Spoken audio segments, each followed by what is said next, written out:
En primera persona. En primera persona. Entrevistas en Radio Q. Le damos la bienvenida y para nosotros es un placer al politólogo más importante de la República Argentina, el señor Carlos Fara. ¿Qué anteojo que le metiste, Carlos? Impresionante. El problema es que no veo. Bueno, pero viste que hay que encontrarle, la variable, porque también son detalles que forman parte de la personalidad de cada uno. Totalmente así. Hay uno que crea un personaje, porque hay que decirlo que por ahí no somos lo que cuando se apaga la luz de aire, habitualmente no somos los mismos, creamos un personaje cada vez que tenemos que estar en público, porque si no sería bastante desgastante esto de hablar con un volumen elevado, de estar siempre alentando, ¿te imaginas? Total, Te odiaría todo el mundo. totalmente así. Bueno, se vienen las elecciones en Buenos Aires, sin lugar a dudas, y desde mi humilde pensamiento creo que van a ser desencadenantes, no por lo que se elija que tenga incidencia a nivel nacional, pero sí para acomodar un poco el tablero, por lo menos dejar una visión de lo que puede suceder en octubre. ¿Lo percibís así? Sí, primero porque, primero por el volumen de Provincia de Buenos Aires y todas las especulaciones que se van a desatar del resultado del domingo respecto a lo que pasa en octubre. Aún cuando no es la misma elección, va a ser otro contexto, etcétera, pero de todas formas está claro que va a haber por lo menos, insisto, hipótesis, ¿no?, de proyecciones respecto del domingo a la noche. En segundo lugar, porque efectivamente el gobierno llega en una situación muy compleja desde todo punto de vista, inesperada quizás hace 2 meses atrás, Sí. digamos, ¿no? Uno podía decir, bueno, pero hoy no le va tan bien en septiembre, pero le va bien en octubre. El tema ahora es, probablemente no es que no solamente no le vaya bien el domingo, eso puede pasar, sino el tema es si la derrota pudiese ser bastante profunda, eso va a generar turbulencias en los mercados y proyecciones negativas sobre octubre, aunque no tengan nada que ver las elecciones, pero de todas formas va a suceder y eso le va a dosar un dolor de cabeza más al gobierno, con todos los que ya tiene en este momento, para situaciones que algunas que están, vamos a decir, en un punto un poco fuera de control, ¿no? Por ejemplo, toda la investigación judicial que tiene que ver con el tema audios, lo que está pasando en el Congreso, que van a seguir pasando cosas, además de las que pasaron ayer, y además, obviamente, bueno, prendiendo una vela que el gobierno tenga poder de fuego para que no se desestabilice la situación financiera. Ahora, la sensación es impericia propia o agentes exógenos.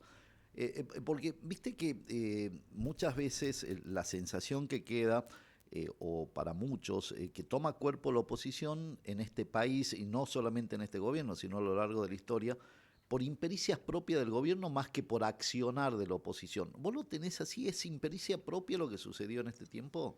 Sí, absolutamente, digamos, porque los audios es un problema de este gobierno, ¿no? Ah, El gobierno tiene que explicar, no es una herencia recibida, ¿no? Eh, por un lado, la política monetaria es una decisión del gobierno. El no acumular reservas es una decisión del gobierno. El hecho de no establecer una ingeniería política que le permitiese desactivar bombas en el Congreso es una decisión del gobierno. Eso, digamos, sobre eso no caben dudas de que ya hay impericia y a medida que va pasando el tiempo, desde ya es muy difícil echarle la culpa al anterior, por un lado. Pero además, en política siempre puede haber el adversario que te quiere poner un palo en la rueda o que te quiere poner el pie para que te tropieces. Uno puede decir, bueno, éticamente eso no debería suceder, bueno, pero es la historia ah, universal. ah. Entonces, como es la historia universal, no es nuevo, no es del peronismo, no es del kirchnerismo, etcétera, exclusivamente, entonces desde ese punto de vista tenés que tener una estrategia política preparada para advertir ese tipo de problemas, digamos. No te puede agarrar desprevenido, es una cuestión de profesionalismo. Ahora, yo pensaba estos días, ¿no? Porque uno hablaba y decía, bueno, el escenario, no sé si se va a modificar en lo cotidiano de la gente de a pie, como digo habitualmente, la gente que la pelea todos los días y que esto por ahí le suena muy lejano. pero sí va a haber un cambio de escenario y en ese sentido es cómo es el ordenamiento. Porque yo lo que percibo, puedo estar equivocado obviamente, es que tampoco hay una cuestión de decir, bueno, triunfa, una derrota de los libertarios es un triunfo del kirchnerismo o a la inversa.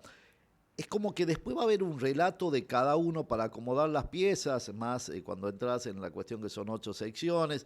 Para los libertarios van a sumar más de lo que tiene, lo que pueden considerarlo un triunfo. Tienen como aristas o senderos para dar vuelta al discurso, pero la sensación que queda es cómo se configura una Argentina donde seguimos con los fanatismos de un lado y del otro, y por el medio los normales que no entendemos de qué se trata, solamente queremos saber que este gobierno te dé mínimamente algunas soluciones de lo cotidiano, ¿no?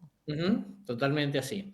A ver, me parece que, perdón, me Salud. parece, gracias, me parece que acá hay una cosa que charlamos, digamos, muchas veces y es que qué pasa con el que no es núcleo duro Ah, por lo menos de las dos principales fuerzas, ¿no? Que está en el medio tironeado y que tiene, digamos, uno podría decir, bueno, pero entonces ¿a quién voy a votar? Bueno, el tema es que claramente, y lo vamos a ver bastante el domingo, mucha gente que decida quedarse en la casa, sí. ¿no?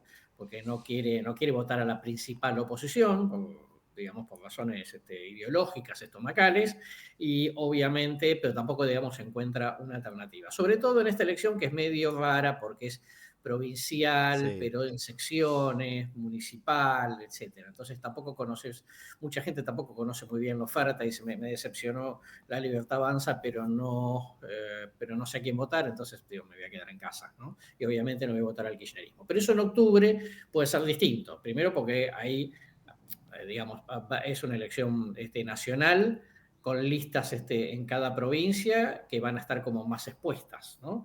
Y entonces desde ese punto de vista te diría que ahí las alternativas tienen alguna posibilidad de un mejor desempeño. Y eso te va a configurar de alguna manera un mapa, digamos, un mensaje al gobierno, ¿no? Es decir, que esto es que el gobierno efectivamente pueda ganar, pero en una elección menos polarizada de la imaginada, y que eso complique el cuadro del el Congreso en los próximos 2 años, ¿no? Teniendo en cuenta que los mercados no solamente le piden al gobierno que gane, le piden que gane con suficiente fuerza como para tener, por lo menos reunir ese tercio, ¿no? Que le Sí. impediría frenar vetos, juicios políticos, etcétera, sino que además le pide que tenga la suficiente fuerza como para hacer las reformas estructurales. Y eso, para mi gusto, por ahora está en un gran signo de interrogación. Ahora, en este sentido de la demanda que tiene el gobierno de Milei para poder, digamos, acomodar lo que es su gestión básicamente, que es un tema, una política financiera, por decirlo de alguna manera, más que una política económica, también lleva a que lo aleje de las, o por lo menos que haya una distancia muy importante entre lo que la gente percibe. Ayer se vivió como un triunfo el hecho de que no puedan insistir con el veto para discapacidad y también como que va un segmento de la sociedad que más allá de la ideología dice la famosa frase, hoy me están tocando los intereses míos. Ujú, Ya no es ujú. la casta como lo veían antes, Claro, ya no es esa totalmente. entelequia, viste que la casta siempre es otro. Eh, la sensación es esa, ¿cómo en este tiempo que queda, porque por más que sean pocos meses, octubre está con un montón de cuestiones que se acomodaron en el tablero? Lo que le está sucediendo en el Congreso a Milei era lo que debía suceder si había una oposición no dialoguista, ¿no? Claro, totalmente. O por lo menos digamos que lo apoyara en algunas circunstancias y digamos, abstuviera o votara en contra en otras en función de el contenido de los proyectos. ¿Viste? Yo Ah, soy dialoguista, pero de ser dialoguista no significa, digamos, que formo parte del bloque oficialista, con lo sí. cual no te voy a aprobar todo. Y segundo es, bueno, ok, yo ya te di una mano, ¿no? Y ahora vos necesitas más apoyo mío, bueno, ¿a cambio de qué? Claro. ¿No? Y entonces, bueno, ahí hay que recordar que la Argentina es un país federal, sin duda. digamos, aunque muchos no lo quieran reconocer, pero digo, estamos más federales que nunca, Ah. ¿no? Precisamente por desestructuración de las propias fuerzas nacionales históricas, ¿no? Claro, estamos más federales por necesidad que por convicción. Está, bueno, no, yo diría por convicción lo Sí, estamos. El tema sí, es cuánto federalismo podemos, cuán federales podemos ser, sí, ¿no? sin duda. Y esta desestructuración te vuelve automáticamente más federales. Y me parece que ese es un dato que era lo que era esperable, teniendo en cuenta que, recordemos, este es el gobierno políticamente más débil desde el 83. Entonces, obviamente, algún elemento del sistema iba a compensar. Si tenés poder de veto, ¿por qué no lo vas a usar? Sin duda, coincido. Y la última, no te robo más tiempo. En este mapeo que se hace de una Argentina, como decir, federal, con intereses particulares, con intereses regionales también que aparecen en otro ámbito, ¿cómo es el escenario post-octubre cuando no haya una polarización determinada y cuando cada uno de los que surjan electos también van con un mandato directo? A ver, Claro. quiero tratar para que la gente lo entienda. Ya no se pueden hacer los dolobu de decir, bueno, van con un mandato directo, porque en octubre en las urnas le están diciendo o banco o no banco este Ujú, proyecto. ujú. No, ¿Cómo? o banco más o menos, Claro, digamos. pero van con un mandato ya no, digamos, Claro, muy tangible, ¿no? ¿Cómo?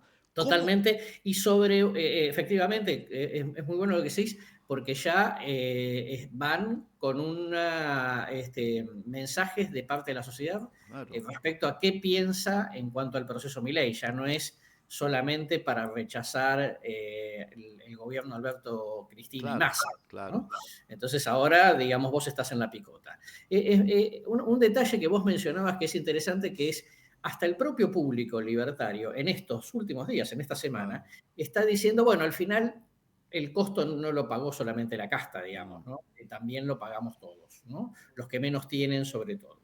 Y eso, ojo, digo, está golpeando mucho psicológicamente, ¿no? mm. No significa que sea gente que va a votar a Fuerza Patria, quizá no lo haga nunca en la vida, preferiría, digamos, tenerse, votar en blanco, lo que sea, pero tampoco, digamos, está entusiasmado con el gobierno de Milei. Lo que el gobierno de Milei le parece es que necesita tiempo para seguir ordenando cosas que estaban muy mal en la Argentina, pero que empieza, digamos, a ver un falta de empatía, un estilo de liderazgo, digamos, que como dice la gente tiene que bajar 3 cambios. Sí, ¿Qué pasó con el tema de los audios? Si el tema de los audios no tenés, si no tenés, no tenés ninguna culpa, ¿por qué evitás que se difundan? mm, Bueno, esto dicho anoche por sí. gente que va a votar a la Libertad Avanza. O sea, un nivel de desazón importante. Entonces diría, ojo, porque vos de las decepciones no volvés rápido, Mm. ¿no? Es decir, si yo te decepciono, vos no vas a cambiar tu opinión mañana, ni pasado, quizás ni dentro de 2 meses. Va a tener que pasar mucho tiempo hasta que yo haga mérito para que vos digas, bueno, por ahí tuve un error, pero lo voy a considerar, al final me parece que es una buena persona. Entonces me parece que ese es un proceso complicado que además, supongamos que de todas maneras le vaya bien al gobierno, es que obviamente o que gane o que pierda por poco, digamos, con lo cual Sí. efectivamente es una especie de empate. Y eso no traiga mucho ruido financiero, pero el problema es que hay demonios desatados, ¿no? Mm, Hay demonios desatados en el Congreso, ¿no? sí. Hay demonios desatados en el mundo económico, porque se duda sobre las medidas que el gobierno toma en materia cambiaria, monetaria, etcétera. Y obviamente empezaron a haber dudas sobre la cuestión ética del gobierno. Entonces, esas cosas que están en manos de la justicia, están en manos del Congreso o están en manos de los mercados, son situaciones que el gobierno no controla, por lo menos no de corto plazo, y ha mostrado en estas últimas 3 semanas que es un poco como un boxeador groggy, Sí. ¿no? Está un poco contra las cuerdas, ¿no? Tratando de aguantar los golpes. Y la otra que también llama la atención, mi estimado, y que uno lo aprecia, y hacía referencia en esto de la desilusión, hay como, digamos, en la historia de la Argentina, y quizás sea hasta nuestra genética, por decirlo de alguna manera, es trasladar hacia los dirigentes, funcionarios y políticos nuestra frustración. Uh -huh. Hoy, gran parte de esa sociedad que que votó en contra del kirchnerismo, que estaba cansada, lo eligió a Milei como, digamos, su escudo en contra de eso. Y hoy siente o percibe de que al fin y al cabo también son casta. Bueno, es que, claro, cuando vos sos el gobierno, pasás a ser vos el establishment. Claro. Se dejás de ser la novedad.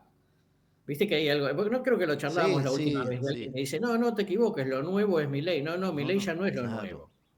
Pero no es un problema de Milei, digamos, es un problema de la política contemporánea que cada 2 años está buscando algo nuevo. Sin duda. Entonces, digamos, esto ya tiene que ver con una cuestión estructural de la vorágine, digamos, que ha tomado el proceso histórico que, no, que está más allá de Milei. Si Milei le tendría que ir todo de perlas para que la gente, digamos, no piense, che, ¿y si hay una alternativa? ¿No? Sí. Bueno, esto, digamos, hay que contemplarlo. Insisto con el punto, la sensación de que el gobierno está en esta coyuntura, por lo menos, luce desorientado. Bien. ¿Y vos crees que la mayor ventaja o la mayor cualidad que hoy tiene Milei es que no haya una síntesis del otro lado? No te digo del kirchnerismo, de que no se haya configurado una síntesis que agrupe a esa novedad que espera la gente. Bueno, sí, pero también eso es pan para hoy, hambre para mañana, ¿no? Sin Digo, duda, sí. porque todo lo que no ves hoy se puede, primero, Configurar, lo que claro. no ves hoy por ahí se consolida o aparece como una cosa con más fuerza de lo esperado el 26 de octubre. ¿Viste? Todo esto va a una, digo, los fenómenos en en la era de la exponencial es que las cosas suben muy rápido y bajan muy rápido, Sí, ¿no? sí. Digamos, en las estas últimas semanas, la verdad es que Milei se empezó parece un castillo de naipes, Sí, digo, sí, que sí, vos sí. soplás y se cae muy rápidamente. Bueno, Sí, sí. eso le pasa a todo este tipo de fenómenos cuando no está, digamos, con bases sólidas. Era lógico que fuera a suceder, había que estar advertido de Sin esta duda. situación. Y de vuelta, lo que por ahí no ves el 26 de octubre no significa que no vayas a verlo en el 27. Entonces, digo, ojo, yo sería como muy cauteloso respecto a este tema de no hay, entonces no existe. No, por ahí está embrionariamente ya la Claro. sociedad. 55% hablan de participación, los más positivos en referencia a Buenos Aires. ¿Sería también un golpe duro para el sistema democrático tan baja participación? Es muy desagradable, Ah, porque, primero porque significa que la gente está desafiando una norma constitucional, ¿no? mm, Que el voto es obligatorio. Luego, más allá de eso, está claro que sería, vamos a decir así, la Argentina viene de 3 gobiernos con balance negativo. Y hay gente que empieza a decir, la verdad que si esto también me decepciona, yo ya me quedo en mi casa, no voy más. sí, Esto es muy, muy preocupante porque, le pone una vara alta al resto, mm. que no tiene nada que ver con esto, a tratar de convocar, entusiasmar, y eso obviamente sabemos que siempre es complicado. Querido amigo, un abrazo grande, cuídate mucho y seguramente te vamos a molestar la semana que viene. Con mucho gusto, que tengas lindo día. Abrazo.